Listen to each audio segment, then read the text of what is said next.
आज मैं M economics part का जो सब्जेक्ट है development economics theory and policy, उसका जो एक नेक्स्ट क्वेश्चन है उस पर हम लोग बात करेंगे। और जो है discuss the various measurement of economic development and can these be applied invariably to all types of economics. आज हम लोगों ने जो टॉपिक डिस्कस करना है वो है कि इकोनॉमिक डेवलपमेंट को हम लोग कैसे मेजर कर सकते हैं। उसको मेजर करने के लिए कौन कौन सी आप कह लें कि इंस्ट्रूमेंट हैं या कौन कौन से इंडिकेटर्स हैं जिनके साथ हम लोग इकोनॉमिक डेवलपमेंट को मेजर कर सकते हैं। और ये जो क्वेश्चन है वो पेपर में ऐसे पूछा जा सकता है। अब है measurement of economic development. Basically हम लोग इसे 5 इंडिकेटर्स हैं, इनके थ्रू मेजर कर सकते हैं। पहला है increase in real GNP, increase in real per capita income, economic welfare criterion, social welfare criterion and human welfare criterion. ये 5 बेसिकली इंडिकेटर हैं जिनके थ्रू हम लोग इकोनॉमिक डेवलपमेंट को मेजर कर सकते हैं। अब हम इन्हें वन बाय वन करके डिटेल में डिस्कस करते हैं। ओके, अब जो पहली मेजरमेंट है वो है increase in real GNP as a criterion of economic. जैसा कि हेडिंग से ही हमें पता चल रहा है कि अगर हमारा जो जीएनपी है उसमें इंक्रीज हो रहा है तो हम लोग कहेंगे कि इकोनॉमिक डेवलपमेंट हो रही है।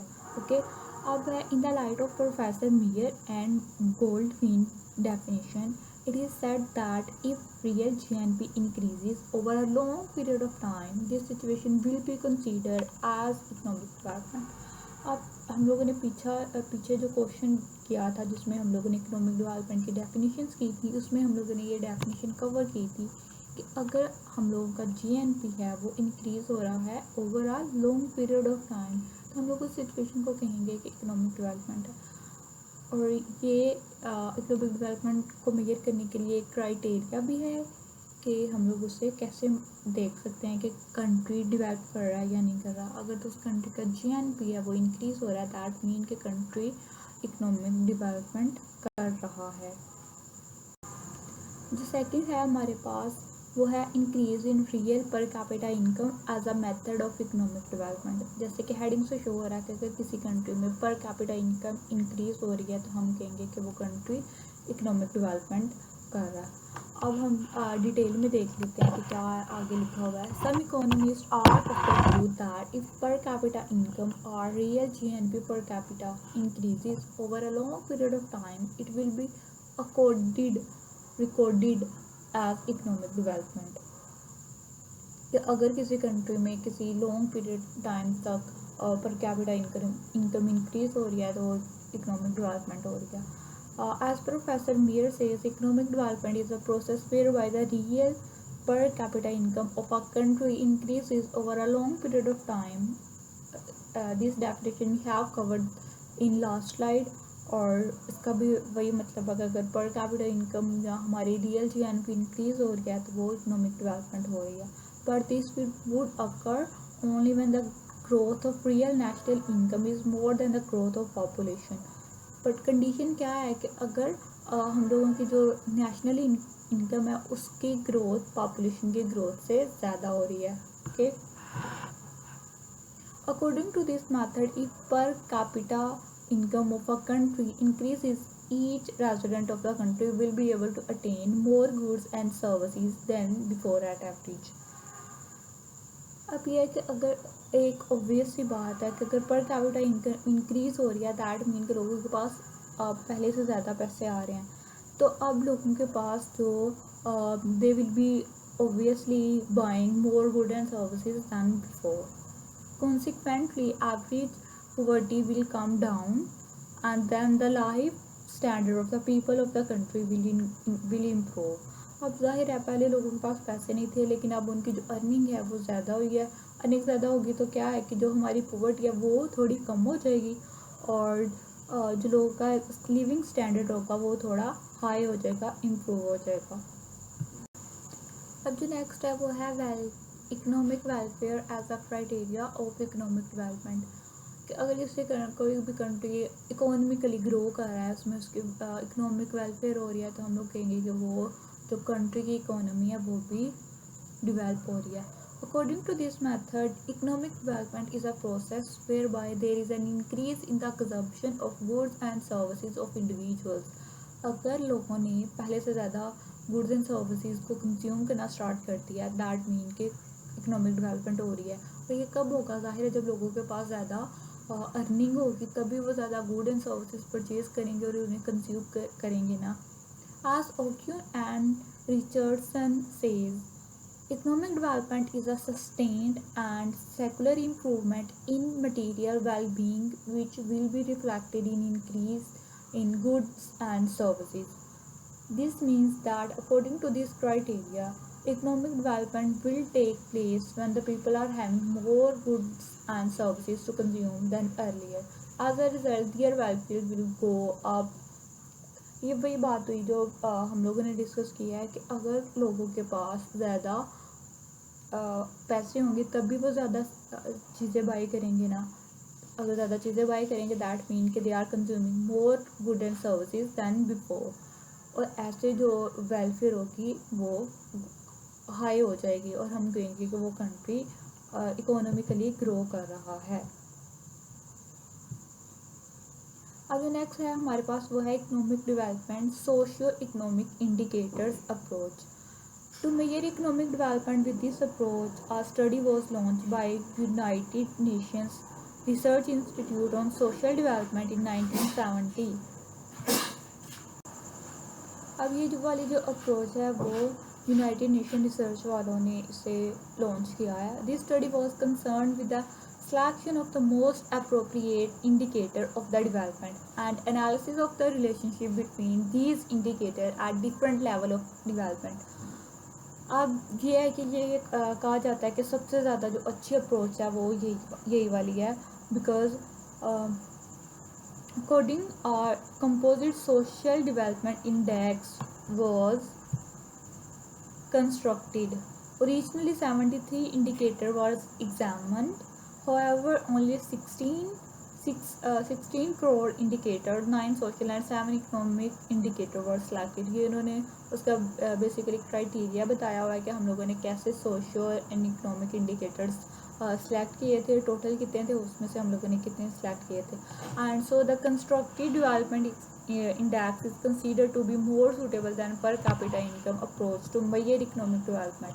अब इन्होंने कहा कि जो पहले था per capita income approach, that is not that much effective to measure economic development, so then they later on came to know that constructive development index is more suitable approach than per capita income to measure economic development. On the basis of such development index, the ranking of certain countries differed from the ranking made on the basis of GNP per capita।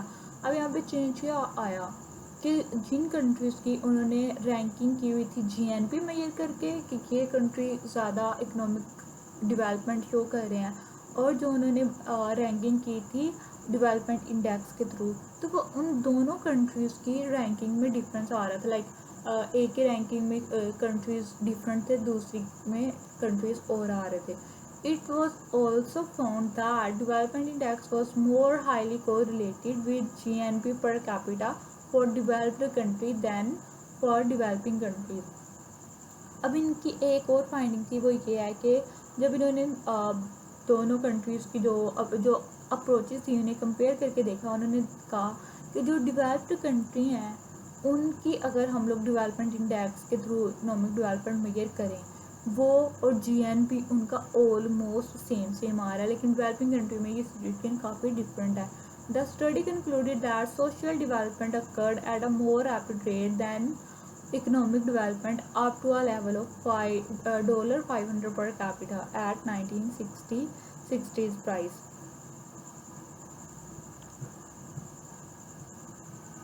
फिर उन्हें idea हुआ कि जो social development है वो ज़्यादा हो रही है एट रैपिड रेट से rather than इकोनॉमिक डेवलपमेंट। अब नेक्स्ट अप्रोच है वो है economic development basic needs approach और physical quality of life approach. Okay, इसे दो नाम है, दोनों नामों से क्वेश्चन में पूछा जा सकता है, यहाँ पे दोनों नाम आने चाहिए। बेसिक नीड्स अप्रोच और physical quality of life approach. जैसे नेम से पता चल रहा है कि इसमें क्या होगा कि बेसिक नीड्स हैं जो ज़िंदगी गुजारने के लिए फिज़िकल क्वालिटीज़ जो होती हैं उनका अगर कोई पर्सन अटेन कर रहा है, दैट मीन कि उस कंट्री में इकोनॉमिक डेवलपमेंट हो रही है। अब डिटेल्स देख लेते हैं। Increasing employment is not a suitable index of economic development. कहते हैं अगर किसी कंट्री में एम्प्लॉयमेंट अपॉर्चुनिटीज़ इंक्रीज हो रही हैं तो we can not say that countries making economic development. Okay, it is so because that unemployment which is found in underdeveloped countries is different from that unemployment which exists in development countries। अगर ये क्यों है, क्योंकि हम लोग जो unemployment है that will be different in underdeveloped country from the countries that are developed, therefore it will be least attracting to attack economic development with increasing employment। इसलिए कहते हैं कि जो ये वाली अप्रोच है increase in employment that is not effective to measure economic development. In the same way to link redistribution of income with economic development may not be acceptable, as it may happen that poverty is existing in a country despite equal distribution of income, or unequal income distribution is coexisting with fall in absolute poverty। अब उन्होंने कहा, पहले तो कहा कि increase in employment that वो भी एक अप्रोच सूटेबल नहीं है, और अगर इनकम इक्वली डिस्ट्रीब्यूट हो रही है किसी कंट्री में तो वो भी एक सूटेबल अप्रोच नहीं है, क्योंकि हो सकता है कि किसी कंट्री में जो इनकम है वो इक्वली डिस्ट्रीब्यूट हो रही है लेकिन उस कंट्री में स्टिल पॉवर्टी एग्जिस्ट करती है। ओके, तो उन्होंने कहा ये वाली अप्रोच भी इतनी सूटेबल नहीं है मेजर करने के लिए। So in such state of affairs, the economic development would require the abolition of absolute poverty and adversity, which could be possible only if the people get the basic needs of life।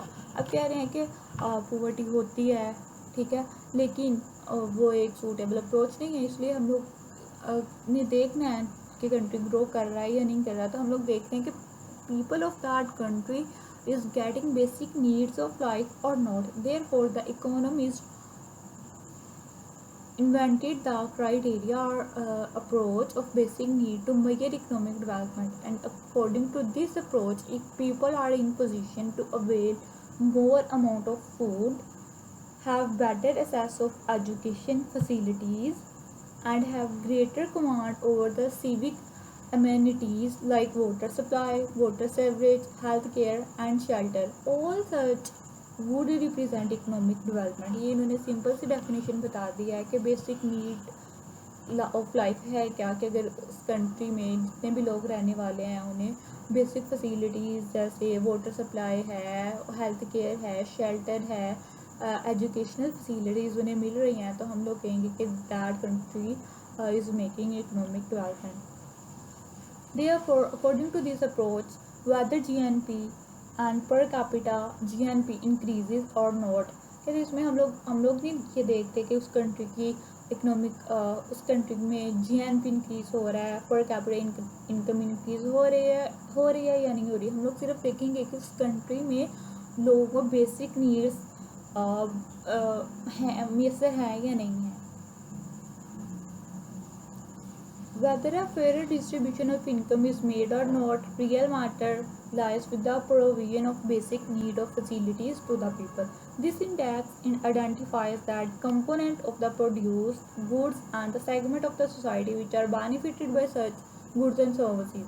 Therefore, if people fail to get more goods and services, even GNP has gone up, it will not represent economic development। वो कहता है कि अगर किसी country में का GNP high है, पर कैपिटा इनकम कह लो, सपोज कर लो हाई है, लेकिन still people are fail to get more goods and services, so this situation will not represent economic development. अब जो नेक्स्ट क्राइटेरिया है वो है the physical quality of life index, PQLI से भी हम लोग इसे रिप्रेजेंट करते हैं। To present the basic needs better it will be to prepare a composite index। The well-known endeavor in this respect has been made by Morris D. Morris, who developed the physical quality of life index, where he launched where he included just 3 indicators like life expectancy, infant mortality rate and literacy rate.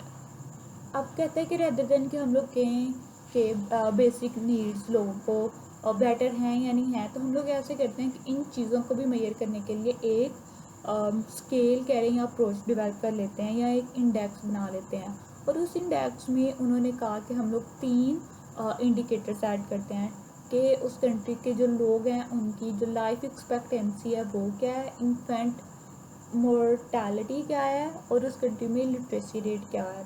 For each indicator, he devised a scale which includes the number of ranging from 1 to 100, where 1 represents the worst performance by any country and 100 is the best performance. एक scale बना लिया हम लोगों ने 1 से लेके 100 तक। ठीक है, अब हम लोग देखेंगे कि कंट्री इस स्केल में कौन सी रैंकिंग पे फॉल करते हैं। और जो 1 है वो रिप्रेजेंट कर रहा है कि उस कंट्री की सिचुएशन बहुत ज़्यादा ख़राब है, और जो 100 है वो शो कर रहा है कि उस कंट्री की परफॉर्मेंस बहुत अच्छी है। The PQLI method is superior because it is devoid of those flaws which exist in per capita GNP measure. अब कहते हैं कि ये वाला जो मेथड था दैट इज superior क्योंकि इसमें वो वाले फ्लॉज नहीं है जो लास्ट वाले GNP अप्रोच में थे। The PQLI measure keep in view the welfare considerations and it attaches the fruits of economic growth with human betterment. The GNP measure is criticized that it does not throw light on the distribution of income, where PQL also analyzes the nature of distribution of income as more life expectancy decreases in infant mortality rate and increases in literacy rate can become possible due to better distribution of life. The PQLI can also be used like GNP method to make comparison between countries. अब इन्होंने कहा कि why we are saying that कि PQLI method is more superior, क्योंकि ये बात करता है कि इकोनॉमिक जो कंट्री में जो उसकी इनकम है उसकी डिस्ट्रीब्यूशन कैसे हो रही है, क्योंकि इसने 3 इंडिकेटर्स की बात की। अगर वो वाले इंडिकेटर इसी बात को शो कर रहे हैं कि उस कंट्री में इनकम की डिस्ट्रीब्यूशन कैसे हो रही है और कैसे नहीं हो रही। The economic development, the human development index approach, the latest and most ambitious effort to analyze the comparative situation of socio-economic development in both underdeveloped countries and developed countries has been undertaken by United Nations Development Programme. In its annual series of human development reports, these reports were initiated in 1990 and they aim at construction and refinement of a human development index like PQLI. The HDI attempt to rank all the countries on a scale of O, that is lowest HD, to 1, that is highest human development, based on 3 goals or end product of development. अब इसके 3 goals हैं। पहली है longevity is measured by life expectancy at birth, knowledge as measured by a weight average of adult literacy 2/3 and mean year of schooling 1/3 weight. Income as measured by adjusted real per capita income, adjusted for differing purchasing power of each country's currency and for assumption of rapidly diminishing marginal utility of income. Using these 3 measures of development and applying a formula to 1990 data for 160 countries, the HDI rank all the country into 3 groups. अब इन्होंने क्या किया कि इस approach में जो 3 अपनी वो क्या लें गोल सेट कर ली कि उन गोल्स को हम लोग मेजर कर सकते हैं HDI इंडेक्स के साथ, और HDI का उन्होंने एक स्केल बना दिया, उसे रैंक कर दिया A से लेके O तक। ठीक है, अब उन्होंने सारे कंट्रीज़ 160 कंट्रीज़ को की जो HDI था उसे मेजर करने के लिए उन्होंने डाटा कलेक्ट किया।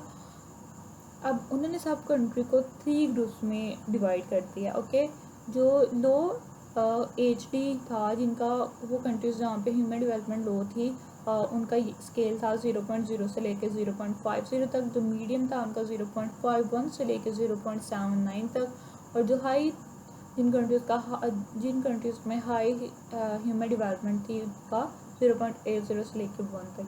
It is told that HDI measures relative not absolute levels of HD, and its stress is on the ends of development like longevity, knowledge, material choice rather on the means what has been the case of GNP।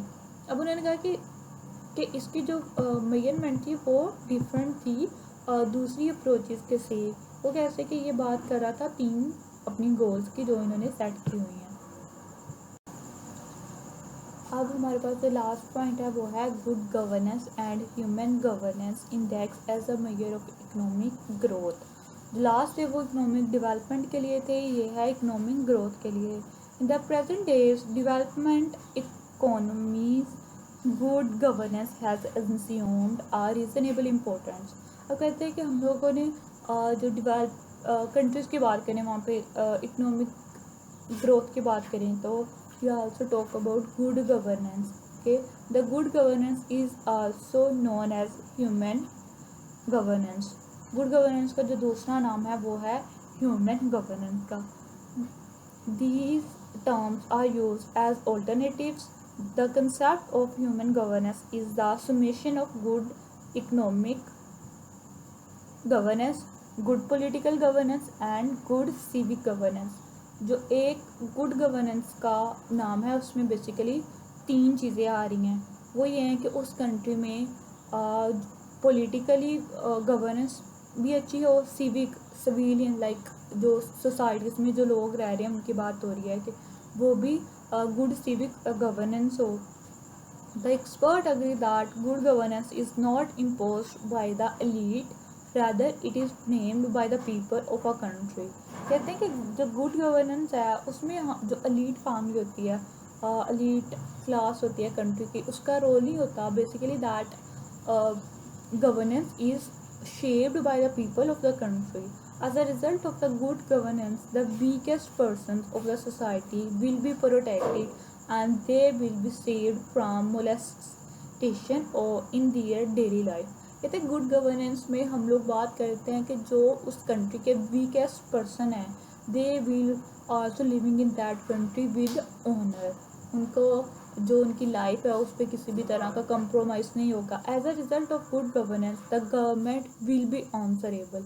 Okay, ये इसमें जो democracy को promote किया जाएगा, जो government है वो answerable होती है। All the forces of administration, judiciary, bureaucracy, parliament, law and order and other employees of public services will have to be servant along with civil। कि इसमें जितने भी कंट्री में उसके पिलर्स हैं ना कंट्री के, लाइक जुडिशरी आ रही है, ब्यूरोक्रेसी, पार्लियामेंट, वो सब के सब they are working along with civil.